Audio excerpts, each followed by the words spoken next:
Labo darbu nedēļa ir pavisam tuvu klāt, un šeit kāda forša iespēja, kā tu vari piedalīties. Jo šajā nedēļā, nākot uz dievkalpojumu, paņem līdzi kādu grāmatu, kas piemērota bērniem no 2 līdz 16 gadiem. Mēs kā draudze dosimies uz 2 krīzes centriem, lai dažādos veidos iepriecinātu gan personālu, gan bērnus, un pats galvenais runāt par Dieva glābjošo un dziedinošo mīlestību. Jā, un grāmata ir viena no tām lietām, kas patiešām bērniem var palīdzēt viņu grūtajā dzīves mirklī.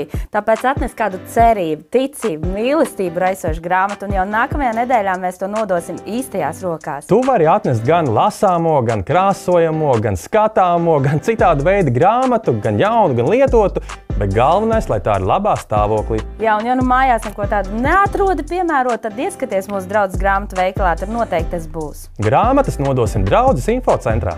Jā, un lai mūsu ticība dzīvo mūsu labajos darbos.